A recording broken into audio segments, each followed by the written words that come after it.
مشاهدي الكرام، كي دايرين؟ لاباس عليكم؟ هانيين بخير. اليوم كنقدم لكم واحد العشبه طبيه رائعه، عشبه المعطرشه او العطرشه. عشبه مزيانه للزكام، لنزله البرد، للحلق، مزيانه للانسان اللي عنده الاسهال، مزيانه لمريض السكر، وصحيه، مزيانه للهضم، تزيد المناعه، فيها فوائد كثيره. هاد العشبه غادي نعملو منها الشاي وغادي نشربوه في الليل ونتغطاو نعسو، راه مزيانه كتخرج هاد البرد اللي في الجسم.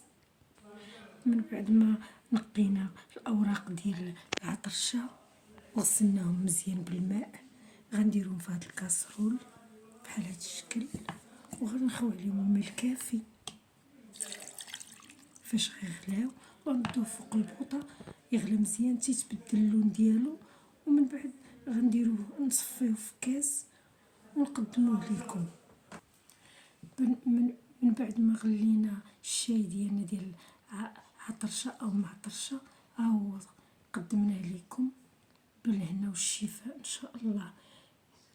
هاد العشبه راه مزيانه وصحيه، وكتحيد الالتهاب اللي تيكون في الجسم كله، كتصلح للمفاصل، كتصلح لاي حاجه، وكتسخن الجسم، ومزيانه للزكام، ومزيانه للرشح اللي تيكون في النيف واختناق الانف، مزيانه ليه، وفيها منافع وفيها فيتامينات كثيره.